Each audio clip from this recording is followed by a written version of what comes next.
Todos nós sabemos da importância das crenças que nós possuímos. A crença, ela deforma a realidade. Por isso, cada pessoa tem uma percepção de realidade absolutamente diferente. As crenças que você possui criam a realidade que você vive. Só que existe uma crença que eu considero a mãe das crenças. E eu estou falando da autoconfiança. Quando você possui autoconfiança, você acessa outras crenças com muito mais facilidade. E eu quero te mostrar exatamente como você fortalece a sua autoconfiança. Afinal, ela muda tudo.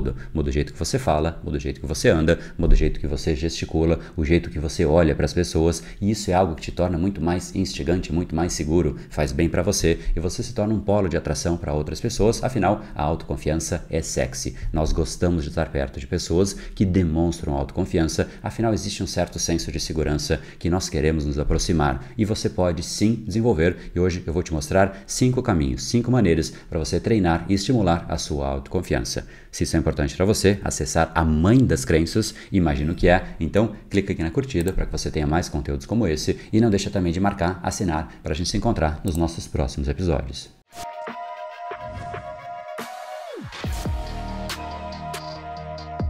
Fala pessoal, André da Power Academia Cerebral, especialista em neurociência comportamental, criador do método Reprograme Seu Cérebro, e hoje é o segundo capítulo que nós falaremos sobre essa tal autoconfiança. No primeiro episódio, eu falei sobre as 3 camadas da autoconfiança, sendo que a primeira é a confiança condicional. É aquela situação em que depende do que acontece no ambiente, talvez você sinta confiança de uma forma meio que aleatória, você sente espasmos de confiança e pessoas assim vão formando a própria vida nestas situações. Se de repente acontece algo que deixa ela confiante, ela consegue fazer algo, ela cria e por conta disso ela vai construindo a vida dela nestes pequenos momentos, porém ela não tem gestão nenhuma disso, porque simplesmente estes espasmos dependem do acaso. A segunda camada da confiança já é um pouco mais sólida, é a confiança controlada. Em situações que você tem controle do ambiente, você sabe como são as pessoas, você sabe o que você tem que fazer, enfim, você tem controle e conhecimento daquilo que está ao redor de você, você sente muito mais confiança. Isso é de fato o momento onde está a maior parte das pessoas e essa é a camada majoritária para as pessoas. Mas existe uma terceira camada da confiança incondicional, que de fato você consegue gerir independente de qual é o estímulo, mas você usa esse estímulo de uma forma positiva para você, mesmo que seja algo negativo, mesmo que seja inclusive uma ofensa. Foi isso que eu trouxe no nosso último episódio. Se você ainda não viu, eu vou deixar um card aparecendo aqui em cima para você clicar e você acessar a este outro episódio. Mas nesse episódio eu vou te mostrar como você pode treinar a sua confiança para você acessar a segunda camada com mais facilidade e no fim eu te mostro como sim você pode treinar para também acessar esta terceira camada. E se assuntos como esse são relevantes para você, o jeito de você me contar isso é clicar aqui nesse botão curtir. Isso também faz com que o YouTube entenda que esse assunto é relevante e leve para mais e mais pessoas. Essa é a maneira de você tem para votar naquilo que realmente faz sentido para você, tá bom? Já clicou lá?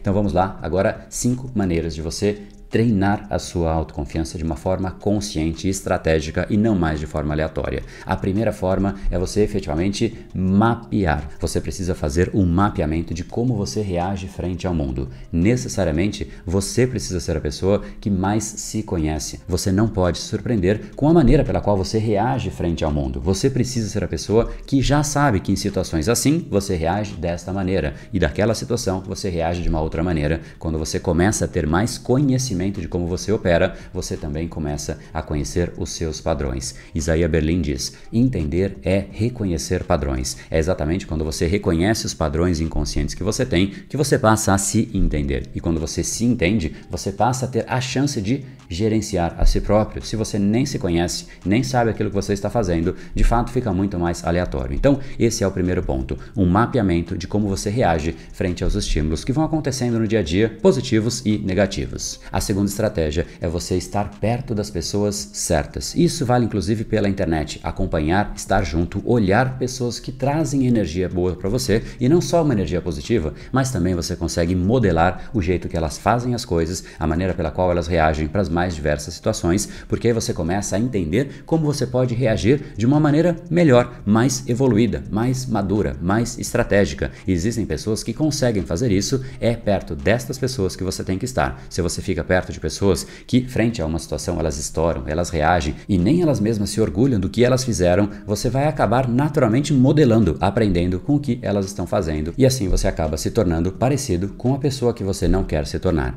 Escolha estrategicamente as pessoas que você vai modelar, tenha por perto, nem que seja somente pelas redes sociais, porque você também acaba incorporando parte do comportamento. Obviamente, estar presente pessoalmente é muito mais intenso, mas a internet nos traz uma facilidade que a gente não pode desperdiçar. Esse é o passo número 2. O passo número 3 é algo que a gente não é bom em fazer, a gente não faz isso. O passo 3 é, portanto, focar naquilo que nós temos, nos recursos que nós temos. Em geral, nós focamos naquilo que nós não temos. Eu não conheço sobre determinado assunto, logo eu me sinto incapaz, me sinto não merecedor de algumas coisas, porque eu sinto que eu não tenho aquilo que eu gostaria de ter. Ora, mas você não tem coisas hoje que você de fato poderia dar muito mais valor?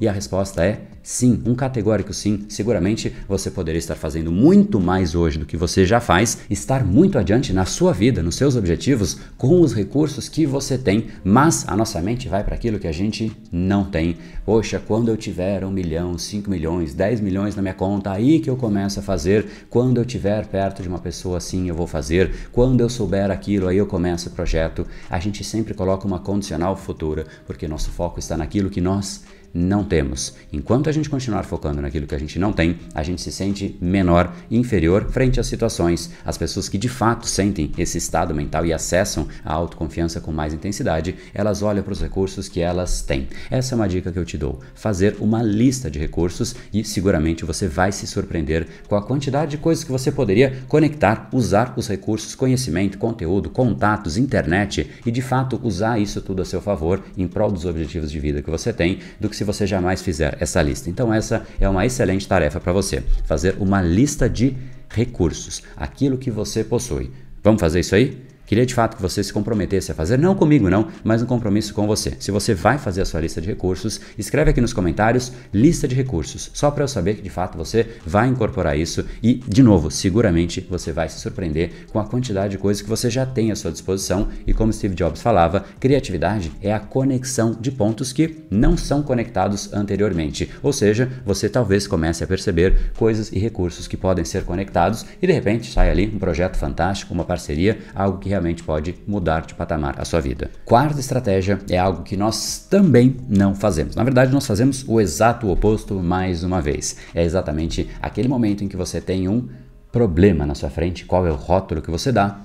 Exatamente de problema. A quarta estratégia é você entender e nomear na sua mente os problemas como oportunidades ou como desafios. Um desafio nos estimula. Um desafio é algo que está ali a ser superado. É algo que você busca recursos, é algo que te faz olhar para maneiras alternativas, contatos, formas para você superar aquilo. E diante de um desafio, repare como as pessoas mudam positivamente. Você fala, é um desafio? Eu vou me provar, eu vou fazer isso acontecer. Então os desafios nos inspiram e por outro lado o rótulo de problema traz uma carga negativa. Parece que é somente semântica, estou falando de português, é uma palavra sinônima da outra, não é a mesma coisa. O nosso cérebro de fato associa uma carga muito negativa e nós precisamos de energia nesse tipo de situação. Nós temos um problema que tira a nossa energia e se a gente rotula como um problema, a gente com menos energia tem muito menos chance de superar. Por outro lado, quando a gente rotula como um desafio, aquilo nos inspira, nos dá energia e é efetivamente essa energia que pode sim fazer total diferença para que você comece a mudar e inflexionar os problemas que você tinha, porque agora você os chama de desafios. Fora que isso torna tudo muito mais divertido, um jogo. Realmente você incorporar e associar os desafios que você tem como se fosse um jogo. As pessoas que realmente mais crescem, aquelas que você olha e fala, poxa, parece que a pessoa se diverte na vida, ela masterizou a arte de viver, ela de fato está incorporando os problemas como desafios e tornaram ali, naquela situação, a vida um grande jogo. Ou seja, é muito mais prazeroso, é muito mais instigante e nós gostamos de jogar coisas. Um videogame, por exemplo, repare na diferença de comportamento quando uma pessoa perde uma fase. Ela fala, poxa, game over, não passei. Ela volta e ela tenta de novo com mais energia, com mais intensidade. Ela fala, essa fase me desafiou, eu vou pra cima. Agora na vida não. Quando a pessoa falha em alguma coisa, ela perde energia, ela fala, poxa, eu não nasci para isso, eu vou tentar outra coisa. Olha a diferença que uma simples semântica proporciona. Problema te faz perder energia, desafio te faz ganhar energia e de repente você consegue tornar a sua vida em um grande e fascinante jogo. E é efetivamente isso que eu gostaria que mais pessoas tivessem. E agora, para que a gente chegue no passo número 5, é importante você reconhecer que você não sabe tudo que há a ser sabido e jamais saberá. Por isso é fundamental que você tenha os seus mentores, pessoas que de fato sabem e que já atingiram aquilo que você quer atingir. Isso torna o seu percurso muito mais acelerado. Se existe um atalho, e o único que eu aceito como atalho, porque eu sou muito contra atalhos, fórmulas, dicas, estratégias milagrosas, esse realmente é um que acelera de uma forma intensa e bruta, porque a pessoa já passou por aquilo. Diferente de um livro ou algo que existe ali de conhecimento à disposição, o livro ele é valioso e muito valioso. Eu adoro livros, leio muitos livros, porém o livro te diz o que fazer, mas se você não pega o estado de energia que um mentor te diz, porque o mentor, além do o que, ele te diz o que fazer, como fazer, quando fazer para a sua situação. Ele sabe olhar para aquilo que você está passando e ele adequa a jornada para que você consiga superar aquele obstáculo que ele já superou. E seguramente os obstáculos que você já superou, você consegue ajudar uma pessoa e seguramente, mais uma vez, existem pessoas que já passaram pelos obstáculos que você quer passar na sua vida hoje. O que você precisa, portanto, é achar estas pessoas, modelar ou até, de repente, se inscrever se ela tiver à disposição. Hoje em dia, a gente vive num mundo fascinante em que as pessoas estão à disposição para te ensinar, elas estão ensinando aquilo que elas fazem na internet. Tem pessoas que não atingiram absolutamente nada e querem ensinar, mas existem muitas pessoas de muito valor que já atingiram exatamente aquilo que você quer atingir e elas estão à disposição para te ensinar, bastando você se inscrever, às vezes num treinamento, às vezes numa mentoria, às vezes num mastermind, e é exatamente por conta disso que significativamente, inclusive a maior parte do meu orçamento, eu aloco em conteúdo, conhecimento de pessoas que atingiram o que eu almejo atingir, porque isso me faz ganhar tempo, é isso que me faz ter resultados de uma forma mais rápida do que a média. Não é porque eu sou o melhor, não é porque eu sou mais inteligente, é porque realmente eu busco o conhecimento de quem já fez.